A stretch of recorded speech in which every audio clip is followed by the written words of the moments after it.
Hi welcome to ಹಚ್ಚ ಹಸಿರು daily vlog channel. ಎಲ್ಲರೂ ಹೇಗಿದ್ದೀರಾ? ಹೋಪಿ ಚೆನ್ನಾಗಿದ್ದೀರಾ ಅನ್ಕೋತೀನಿ. ನನ್ನ ಮಗ ನೋಡಿ ನಿಜ ನನಗೆ ಎಷ್ಟು ಹೆಲ್ಪ್ ಮಾಡಿಕೊಡ್ತಿದ್ದಾನೆ. ನನ್ನ ಕೈ ಸ್ವಲ್ಪ ಗಾಯ ಆಗಿಬಿಟ್ಟಿದೆ, ಸೊ ನನ್ನ ಕೈಯಲ್ಲಿ ಕೆಲಸನೇ ಮಾಡೋಕ್ಕಾಗ್ತಾಯಿಲ್ಲ. ವಾರ್ಡ್ರೋಬ್ ಡೋರು ಕೈ ಮೇಲೆ ಬಿದ್ದೋಗ್ಬಿಟ್ಟಿತ್ತು, ಸೊ ಹೆವಿ ಕೈ ಪೇನ್ ಇದೆ. ಪಾಪ ಅದು ನೈಟು ಪಾತ್ರೆ ಎಲ್ಲ ತೊಳೆದಿಟ್ಟಿತ್ತು ಎಷ್ಟೋ ನೋಡಿ. ಅದು ಟಬ್ಬಲ್ಲಿರೋ ಪಾತ್ರೆ ಪಾಪ ಅದೊಂದೇ ತೊಳೆದಿದೆ. ನನ್ನ ಮಗ ನನಗಿನ್ನ ತುಂಬ ಚೆನ್ನಾಗಿ ಪಾತ್ರೆನ ವಾಶ್ ಮಾಡಿಕೊಡ್ತಾನೆ. ಸೊ ಬೆಳಗ್ಗೆ ಹಾಲಿನ ಪಾತ್ರೆ ಬೇಕಾಗಿತ್ತು, ಅದನ್ನೊಂದು ತೊಳೆದಿರಲಿಲ್ಲ. ಸೊ ಅದು ಸ್ವಲ್ಪ ಹಾಲಿತ್ತು ಅಂತ ಹಂಗೆ ಎತ್ತಿಟ್ಟಿದ್ದೆ. ಇವಾಗ ಅದನ್ನು ತೊಳ್ಕೊಡು ಅಂತ ಇದ್ದೀನಿ, ತೊಳ್ಕೊಡ್ತವನೆ ಪಾಪ. ನಿಜ ಹೆಣ್ಮಕ್ಳು ಇಲ್ಲ ಅಂತ ಕೊರಗೋದೇ ಬೇಡ. ಒಂದೊಂದು ಸತಿ ಅವಾಗವಾಗ ಅನ್ನಿಸ್ತಿತ್ತು ಹೆಣ್ಮಗು ಇರಬೇಕಿತ್ತಪ್ಪ ಅಂತ. ಬಟ್ ನನ್ನ ಮಗ ಎಲ್ಲ ಕೆಲಸನೂ ಮಾಡಿಕೊಡ್ತಾನೆ ನಂಗೆ ಹುಷಾರಿಲ್ದಿದ್ದಾಗ. ಸೊ ನನಗೆ ತಾಯಿ ಥರನೇ ಅವನೊಬ್ಬ ಅಂತ ಅನಿಸುತ್ತೆ. ಏನು ಹೇಳ್ಬೇಕಂತ ಗೊತ್ತಾಗಲ್ಲ ಪಾಪ ಅವನ ಬಗ್ಗೆ. ಒಂದೊಂದು ಸತಿ ತುಂಬಾ ಹೆಲ್ಪ್ ಮಾಡ್ತಾನೆ. ನನಗೆ ಹುಷಾರಿಲ್ದಂಗೆ ಮತ್ತೆ ತುಂಬ ಹೆಲ್ಪ್ ಮಾಡಿಕೊಡ್ತಾನೆ. ಅದು ಮಾಡ್ಲಾ ಮಮ್ಮಿ, ಇದು ಮಾಡ್ಲಾ ಮಮ್ಮಿ ಅಂತ. ಆ ಟೈಮಲ್ಲಿ ನನ್ನ ಮಗ ಒಂದು ಹೆಣ್ಮಗು ಇದ್ರೂ ಹೆಂಗೆ ಕೆಲಸ ಮಾಡಿಕೊಡ್ತಿತ್ತೋ, ಸೊ ಅದೇ ಥರನೇ ನನ್ನ ಮಗ ನನಗೆ ಮಾಡ್ಕೊಂಡು ಕೊಡ್ತಾನೆ. ಥ್ಯಾಂಕ್ಸ್ ಮಗನೇ ಅಂತ ನನಗೆ ಈ ವಿಡಿಯೋ ಮುಖಾಂತರ ನಾನು ಥ್ಯಾಂಕ್ಸ್ ಹೇಳ್ತಾ ಇದ್ದೀನಿ. ಸೊ ಇವಾಗ ನಾನು ಎಲ್ಲ ರೆಡಿಯಾಗಿ ನಮ್ಮ ಆಂಟಿ ಮನೆಗೆ ಹೋಗೋಣ ಅಂತ ಹೋಗ್ತೀನಿ, ನಮ್ಮ ಚಿಕ್ಕಮ್ಮನ ಮನೆಗೆ. ನನ್ನ ತಮ್ಮ ಬಾ ಅಕ್ಕ ಅಂತ ಕರೀತಾ ಇದ್ದ. ದೀಪಾವಳಿ ಹಬ್ಬ ಬಾ ಅಕ್ಕ ಅಂತ. ನಾನು ಹಬ್ಬಕ್ಕೆಲ್ಲ ಹೋಗೋಕ್ಕಾಗಲ್ಲ ಅಂಥೇಳಿ ಸೊ ಸಂಡೇ ಹೋಗ್ತಾಯಿದ್ದೀನಿ. ಸಂಡೇ ವ್ಲಾಗ್ ಇದು. ಸಂಡೇ ಹೋಗ್ತಾಯಿದ್ದೀನಿ, ಹೋಗ್ಬಿಟ್ಟು ಸಂಜೆ ಅಷ್ಟೊತ್ತಿಗೆ ವಾಪಸ್ ಬರ್ತೀನಿ. ನನ್ನ ತಮ್ಮ ಫಿಶ್ ಮಾಡಿದ್ದಾನೆ, ಅದಕ್ಕೆ ಬಾ ಅಕ್ಕ ತಿನ್ಕೊಂಡು ಹೋಗು ಅಂತ ಕರೀತಾ ಇದ್ದಾನೆ. ಅವರಿಂದ ಒಂದು ತಿಂಗಳು ಕಾರ್ತಿಕ ಅಲ್ವಾ, ಸೊ ತಿನ್ನೋದಿಲ್ಲ. ಅದಕ್ಕೋಸ್ಕರ ನನ್ನೂ ಕರಿತಿದ್ದಾನೆ. ನಾನು ಕೂಡ ಒಂದು ತಿಂಗಳು ಕಾರ್ತಿಕ ತಿನ್ನೋದಿಲ್ಲ. ಸೊ ಅದಕ್ಕೋಸ್ಕರ ನಾನು ಹೋಗ್ತಾಯಿದ್ದೀನಿ. ಸುಂಕುತ್ಕಟ್ಟೆನೇ ಹತ್ರನೇ, ಅದಕ್ಕೆ ಬಸ್ಸಲ್ಲಿ ಹೋಗ್ತೀನಿ. ಸೊ ಕಾಲೇಜ್ ಸ್ವಲ್ಪ ದೂರದವರೆಗೂ ನಾನು ಗಾಡಿಯಲ್ಲಿ ಡ್ರಾಪ್ ಹಾಕಿಸ್ಕೊತೀನಿ. ನಾನೇ ಡ್ರೈವ್ ಮಾಡ್ತೀನಿ. ಆ ಕಡೆಯಿಂದ ನನ್ನ ಫ್ರೆಂಡ್ ಪಕ್ಕದ ಮನೆ ಹುಡುಗಿ ಇದ್ದಾಳಲ್ಲ, ಸೊ ಅವಳು ಆ ಕಡೆಯಿಂದ ಗಾಡಿನ ತೊಗೊಂಡು ಬರ್ತಾಳೆ. ಅದಾದಮೇಲೆ ನೋಡಿ ನಾನು ನಮ್ಮ ಆಂಟಿ ಮನೆಗೆ ಬಂದಿದ್ದೀನಿ. ಕೊಟ್ಬಿಡಾಕಷ್ಟೇ, ಏನಕ್ಕೆ 2 ಬಾಕ್ಸು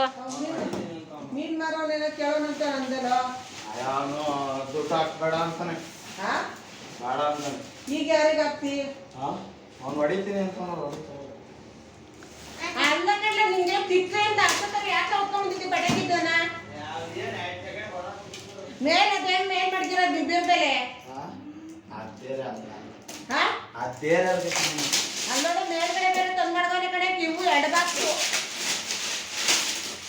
ಏನೋ ಒಂದು 500-600 ರೂಪಾಯಿ ಬಾಕ್ಸಿ ಅಷ್ಟಿಲ್ಲ. ಸುಮ್ಮನೆ ನಮ್ಮೆಲ್ಲ ಹೊಸದ ಕಣ್ಣೆ ಕೊಡ್ತೀನಿ. ಸುಮ್ಮನೆ ನೀನು ಬಿಸಿಲಿ ತಗೊಂಡು ಕೊಡ್ತೀನಿ. ಒಂದೊಂದು 1000 ರೂಪಾಯಿ ಬಾಕ್ಸ್ ಹೋಗ, ಏನು ಅಷ್ಟು ಸುಲಭ ಕೊಡ್ತೀನಿ. ಬಿಸಿಲಿ ಹೊಡಿ ಅದೇನೋ ಹೇಳ್ತಾರೆ ಗಾದಿಲಿ ಹೊಡಿಯದ ಅದು ಹೊಡಿಬೇಡ ಸುಮ್ಮನೆ. ನಿಮ್ಮಮ್ಮ ಈಗ ಅಂತ ಐತೆ ಕೇಳಿಸ್ಕೊಂಡ್ರು ನಮ್ಮ ಆಂಟಿ ಸರಿ ಉಗಿತೈತೆ. ನನ್ನ ತಮ್ಮನಿಗೆ ಅಷ್ಟೊಂದು ಪಟಾಕಿ ತೊಗೊಂಡು ಬಂದಿದ್ದೆ, ಹಂಗೆ ಖರ್ಚು ಮಾಡ್ತೀಯ ಅಂತ. ಅದಕ್ಕೆ ಅವ್ನು ಸುಮ್ಮನೆ ಡವ್ ಮಾಡ್ತಾನೆ, ಅಷ್ಟೊಂದಿಲ್ಲ ಇಲ್ಲ ಹಂಗೆ. ನಾನು ಸುಮ್ಮನೆ ಸಪೋರ್ಟ್ ಮಾಡ್ತಾ ಇದ್ದೆ. ಸಿಕ್ಕಾಪಟ್ಟೆ ಬೈತಿದ್ರು, ಜಾಸ್ತಿ ಕಾರ್ಸೆಲ್ಲ ಖರ್ಚು ಮಾಡ್ತೀಯ ಅಂತ. ಅದಾದಮೇಲೆ ಪಟಾಕಿ ಹೊಡಿಯೋಣ ಬಾ ಅಂತ ಕರಿತಾ ನನ್ನ ಮಗನೂ ಮತ್ತು ನನ್ನ ತಮ್ಮನೂ ಇಬ್ಬರು ಪಟಾಕಿ ಸೇರಿ ಹೊಡಿತಾವೆ. ನನ್ನ ಮಗನಿಗಂತೂ ಪಟಾಕಿ ಅಂದರೆ ಸಿಕ್ಕಾಬಟ್ಟೆ ಇಷ್ಟ. ನಮ್ಮನೆ ಇದ್ದಾಗಲೂ ಪಟಾಕಿ ಹೊಡಿತಾನೆ. ಅಲ್ಲೋದಾಗ್ಲೂ ಹೋಗಿದ ತಕ್ಷಣ ಮಮ್ಮ ಪಟಾಕಿ ಕೊಡು ಅಂತ ಅಲ್ಲೋಗಿದ ತಕ್ಷಣ ಪಟಾಕಿ ಹೊಡಿತಾವೆ. ನನ್ನ ಹತ್ರ ಈಸ್ಕೊಂಡು ಬಂದು ಇಬ್ಬರು ಸೇರ್ಕೊಂಡು ಹೊಡಿತಾವ್ರೆ. ನನ್ನ ತಮ್ಮನಿಗೂ ಪಟಾಕಿ ಹೊಡಿಬೇಕಂತ ಸಖತ್ ಆಸೆ. ನಾವು ಬತ್ತೀವಂತ 2 ಬಾಕ್ಸ್ ಪಟಾಕಿ ತೊಗೊಂಡವನೆ. ಬೇಡ ಕಣೋ ಅಂದರೂ ಕೇಳಲಿಲ್ಲ. ಬಾ ಹೊಡಿಯೋಣ ಅಂತ ಪಟಾಕಿ ಹೊಡಿತಾವನೆ ನನ್ನ ಮಗ. ಅದೇ 3 ಇಯರ್ಸ್ ಬ್ಯಾಕು ಪಟಾಕಿ ಸುರ್ಸ್ರು ಬತ್ತಿ ಹಿಡ್ಕೊಳ್ಳೋಕ್ಕೂ ಎದ್ರುಕೊಳ್ಳೋನು, ಸಿಕ್ಕಾಪಟ್ಟೆ ದೂರ ಕುತ್ಕೊಂಡು ನೋಡೋನು. ಇವಾಗಂತೂ ನಾನೇ ಹೊಡಿತೀನಿ ಎಲ್ಲ ಪಟಾಕಿ ಹೊಡಿತೀನಿ ಅಂತ ಈಸ್ಕೊಂಡು ಹೋಗಿ ಹೊಡಿತಾನೆ. ಇವಾಗ ಒಂಚೂರು ಧೈರ್ಯ ಬಂದ್ಬಿಟ್ಟೈತು ಅವನಿಗೆ. ನಾನು ಸೊ ಅದಕ್ಕೆ ಆಯಿತು ಹೊಡಿಯಪ್ಪ ಅಂಥೇಳಿ ಜೊತೆಲಿ ನನ್ನ ತಮ್ಮನೂ ಬಿಟ್ಟಿದ್ದೆ. ಇಬ್ಬರು ನೀಟಾಗಿ ನೋಡಿಕೊಂಡು ಹೊಡಿತವ್ರೆ.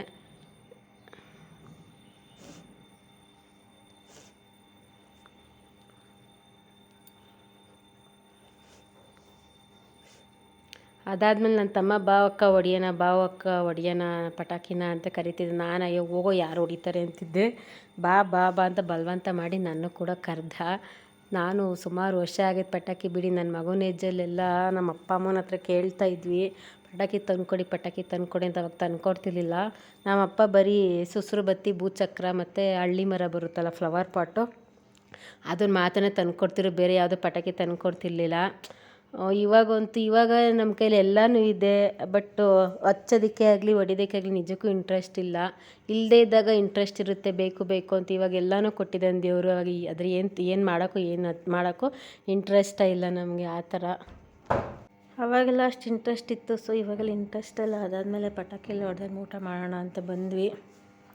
ಸೊ ನಮ್ಮ aunty fish fry, fish sambar ಎರಡೂ ಮಾಡಿದ್ರು. ನಾನು ಸಾಂಬಾರಲ್ಲೆಲ್ಲ ತಿನ್ನಲ್ಲ.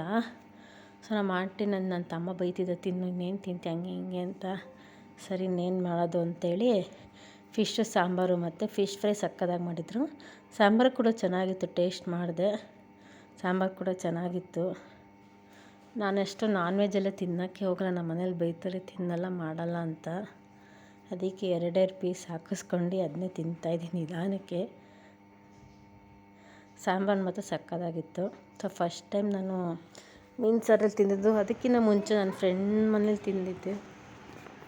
ಊಟ ಎಲ್ಲ ಆದಮೇಲೆ ನನ್ನ ತಮ್ಮ ದಬಾಕೊಂಡು ಅವನೇ ನನ್ನ ಮಗನ ಕೈಲಿ ಬಾಡಿ ಎಲ್ಲ ತುಳಿಸ್ಕೊಂತವ್ನು, ಮೈ ಕೈಯೆಲ್ಲ ನೋವ್ತೈತೆ ಅಂತ. ನಾನು ನಮ್ಮ ಅಪ್ಪಂಗೆ ಸೇಮ್ ಇದೇ ಥರ ತುಳಿತಾ ಇದ್ದೆ. ನಮ್ಮಪ್ಪ ಯಾವಾಗಲೂ ತುಳಿ ಮೈಯೆಲ್ಲ ನೋವುತ್ತೆ ಅಂತ ತುಳಿಸ್ಕೊತಾ ಇದ್ದರು. ಬಟ್ ಇವಾಗ ನೆನಪಾಗುತ್ತೆ, ನಮ್ಮ ಅಪ್ಪ ಅಮ್ಮ ಇಬ್ಬರು ತುಂಬ ನೆನಪಾಗ್ತಾರೆ. ಬಟ್ ಏನೂ ಮಾಡಲಿಕ್ಕಾಗಲ್ಲಲ್ವ, ದೇವರು ಎಷ್ಟು ದಿನ ಅಪ್ಪ ಅಮ್ಮನ ಜೊತೆ ಇರಬೇಕು ಅಂತ ಬಡ್ಡಿರ್ತಾನೋ ಅಷ್ಟು ದಿನ ನಾವು ಇರೋದಕ್ಕಾಗೋದು. ಸೊ ಇಲ್ಲಿ ನಾನು ನೋಡಿ ಗೈಸ್ ಗುಳ್ಳೆ ಆಗಿಬಿಟ್ಟೈತೆ 3-4. ಯಾವುದೋ ಎಕ್ಸ್ಪೈರಿ ಆಗಿರೋ ಸೋಪ್ನ ಯೂಸ್ ಮಾಡಿಬಿಟ್ಟೆ, ನಾನು ಗೊತ್ತಾಗಲಿಲ್ಲ. ನಮ್ಮ ಮನೆಯವ್ರು ತಂದಿಟ್ಟಿದ್ದು, ನಾನು ಎಕ್ಸ್ಪೈರಿ ಆಗಿದೆ ಅಂತ ಗೊತ್ತಿಲ್ಲ, ಯೂಸ್ ಮಾಡಿಬಿಟ್ಟೆ. ನೋಡಿ ಗುಳ್ಳೆ ಆಗಿಬಿಟ್ಟೈತೆ 3-4. ಸೊ ಅದಾದಮೇಲೆ ನಾನು ಕೂಡ ಊಟ ಎಲ್ಲ ಮಾಡಿ ಒಂದು ಸ್ವಲ್ಪ ಹೊತ್ತು ಮಲ್ಕೊಳ್ಳೋಣ ಅಂತ ಮಲ್ಕೊತೀನಿ. ನೋಡಿ ಚೆನ್ನಾಗಿ ತುಳಿತಾವನೆ. ಸ್ವಲ್ಪ ಹೊತ್ತು ಮಲ್ಕೊಂಡೆ, ಎದ್ದೆ. ಆಮೇಲೆ ನನ್ನ ತಂಗಿ ಇದ್ದವಳು ಏರ್ ಕಟ್ ಮಾಡು ಅಂತ ಅಂದ್ಲು. ನಾನು ಯಾವತ್ತೂ ಏರ್ ಕಟ್ ಮಾಡೇ ಇಲ್ಲ, ಫಸ್ಟ್ ಟೈಮು ಮಾಡ್ತಾಯಿರೋದು. ನಂಗೆ ಬರೋಲ್ಲ, ನಂಗೆ ಮಾಡೋಕ್ಕೆ ಬರೋಲ್ಲ, ಸುಮ್ಮನೆ ಹೆಂಗೆ ಹೋಗ್ಬಿಟ್ರೆ ಯಾಕೆ ಅಂತ ಅಂದೆ. ನಮ್ಮ ಆಂಟಿ ಮಾಡು ಏನಾಗಲ್ಲ ಮಾಡ್ತೀಯ ಮಾಡು ಅಂದ್ಬಿಟ್ಟು ಮಾಡಿಸಿದ್ರು. ಅದು ಕತ್ರಿನೂ ಇರಲಿಲ್ಲ, ನನ್ನ ಕೈ ಮತ್ತೆ ಹೇಟಾಗಿತ್ತಲ್ಲ, ಸೊ ಅದರಿಂದ ಸಪೋರ್ಟಿಂಗೇ ಇರಲಿಲ್ಲ ಕೈ. ಬೇಡ ಅಂತ ಎಷ್ಟು ಹೇಳಿದ್ರು ಕೇಳಲಿಲ್ಲ ಇಬ್ಬರೂ. ಮಾಡು ಏರ್ ಕಟ್ ಮಾಡು ಅಂತ. ಅವಳದು ತುದಿಯೆಲ್ಲ ಸ್ವಲ್ಪ ಇದಾಗ್ಬಿಟ್ಟಿತ್ತು, ಒಂಥರ ಬಾಲ ಥರ, ಕೋತಿ ಬಾಲ ಥರ ಬಂದುಬಿಟ್ಟಿತ್ತು. ಅದಕ್ಕೆ ತುದಿ ಮಾತ್ರ ಸ್ವಲ್ಪ ಕಟ್ ಮಾಡು ಅಂತ ಅಂದ್ಲು. ಹಂಗೂ ಸ್ವಲ್ಪ ನೀಟಾಗಿ ಕಟ್ ಮಾಡಿದೆ. ಫಸ್ಟ್ ಟೈಮ್ ಮಾಡಿದೆ ಗೈಸ್, ಹೆಂಗೆ ಬಂತು ಅಂತೇಳಿ ಫುಲ್ ಸ್ಟ್ರೈಟಾಗಿ ಮಾಡಿದೆ. ಕೈ ಬೇರೆ ನೋವ್ತಿತ್ತು ಸ್ವಲ್ಪ. ಬಲಗಡೆ ಕೈ ಹೆಬ್ಬೆರಳು, ನನಗೆ ಹೆಬ್ಬೆರಳು ಅಂತೀನಿ ಸಾರಿ, ತೋರು ಬೆರಳು ಫಸ್ಟ್ ಬೆರಳಿಂಗ್ ಇಟ್ಕೊಂಡಿದ್ದೀನಲ್ಲ, ಕೈ ನೋವ್ತಿದೆ. ಸೊ ಹಂಗೋ ಮಾಡಿ ಸುಮಾರಾಗಿ ಮಾಡಿದೆ. ಫಸ್ಟ್ ಟೈಮ್ ಮಾಡಿದ್ದು. ಸೊ ಹೆಂಗೆ ಬಂತು ಅಂತ ಕಮೆಂಟ್ ಮಾಡಿ ಗೈಸ್. ಇನ್ನೂ ಯಾರೆಲ್ಲ ನನ್ನ ಚಾನಲ್ನ ಸಬ್ಸ್ಕ್ರೈಬ್ ಮಾಡ್ಕೊಂಡಿಲ್ವ, ಸೊ ಪ್ಲೀಸ್ ಸಬ್ಸ್ಕ್ರೈಬ್ ಮಾಡ್ಕೊಳ್ಳಿ. ಬ್ಯಾಕ್ಗ್ರೌಂಡಲ್ಲಿ ಪಟಾಕಿ ಹೊಡೆಯೋ ಸೌಂಡ್ ಬರ್ತಿದೆ ನಿಮಗೆ, ಸೊ ಇಗ್ನೋರ್ ಮಾಡಿ ಸೌಂಡನ್ನ. ಸೊ ಪ್ಲೀಸ್ ಸಬ್ಸ್ಕ್ರೈಬ್ ಮಾಡಿ ಗೈಸ್, ಪ್ಲೀಸ್ ಸಪೋರ್ಟ್ ಮಾಡಿ. ಮತ್ತು ನನ್ನ ಇನ್ಸ್ಟಾಗ್ರಾಮ್ ಪೇಜ್ ಕೂಡ ಇದೆ, ತನುಸಾರಿ ಕಲೆಕ್ಷನ್ಸ್ ಅಂತ. ಸೊ ಪ್ಲೀಸ್ ಆ ಪೇಜ್ಗೂ ಕೂಡ ಕಮೆಂಟ್ ಮಾಡಿ, ಫಾಲೋ ಮಾಡಿ ಗೈಸ್. ಹಾಗೆ ನಾನು ಮನೆಗೆ ಹೋಗೋಣ ಅಂತೇಳಿ ಹೋಗ್ತಾಯಿದ್ದೆ. ಸೊ ನಮ್ಮ ಆಂಟಿಗೆ ಕಬ್ಬಿನ ಹಾಲು ಅಂದರೆ ಸಖತ್ ಇಷ್ಟ, ನನಗೂ ಕೂಡ ಕಬ್ಬಿನ ಹಾಲು ಅಂದರೆ ಸಖತ್ ಇಷ್ಟ. ಎಲ್ಲಿ ನೋಡಿದ್ರು ಕುಡಿಬೇಕು ಅನಿಸ್ಬಿಡುತ್ತೆ. ಸೊ ಹಾಗೇ ಕುಡ್ಕೊಂಡು ಹೋಗೋಣ ಇರಪ್ಪ ಅಂದ್ಬಿಟ್ಟು ನಾನು, ನನ್ನ ಮಗ ಮತ್ತು ನಮ್ಮ ಆಂಟಿ 3 ಜನನೂ ಕುಡಿತಾಯಿದ್ದೀವಿ. ನಾವು ಯಾವಾಗಲೂ ಅಷ್ಟೇ ಕಬ್ಬಿನ ಹಾಲಾಗಲಿ ನಾರ್ಮಲ್ ಜ್ಯೂಸೇ ಆಗಲಿ ವಿತೌಟ್ ಐಸಾಗಿ ಕುಡಿಯೋದು. ವಿತ್ ಐಸ್ ನಾವು ಯಾವತ್ತೂ ಕುಡಿಯೋಕ್ಕೆ ಹೋಗೋಲ್ಲ. ಕುಡಿತೀವಿ ಹೈಜಿನಿಕ್ ಆಗಿ ಕುಡಿಯೋಣ ಅಲ್ವಾ. ಸೊ ಐಸೆಲ್ಲ ಹಾಕಿಸ್ಕೊಂಡು ಅಂತೇಳಿ ಆ ವಯಸ್ಸಲ್ಲಿ ಇಲ್ಲಿಂದ ತರ್ತಾರೋ ಏನೋ ಗೊತ್ತಿಲ್ಲ, ಸುಮ್ಮನೆ ಬೇಡ ಅಂತ ನಾವು ಯಾವಾಗಲೂ ವಿತೌಟ್ ಐಸೇ ಕುಡಿಯೋದು. ನನಗೆ ವಿತ್ ಐಸ್ ನಾನು ಯಾವತ್ತೂ ಕುಡಿಯೋದಿಲ್ಲ, ಆಲ್ಮೋಸ್ಟ್ ನಾನು ಐಸೇ ಜಾಸ್ತಿ ಯೂಸ್ ಮಾಡೋದಿಲ್ಲ. ಸೊ ಇಲ್ಲಿಗೆ ನಾನು ವ್ಲಾಗ್ನ ಎಂಡ್ ಮಾಡ್ತೀನಿ. Thank you so much.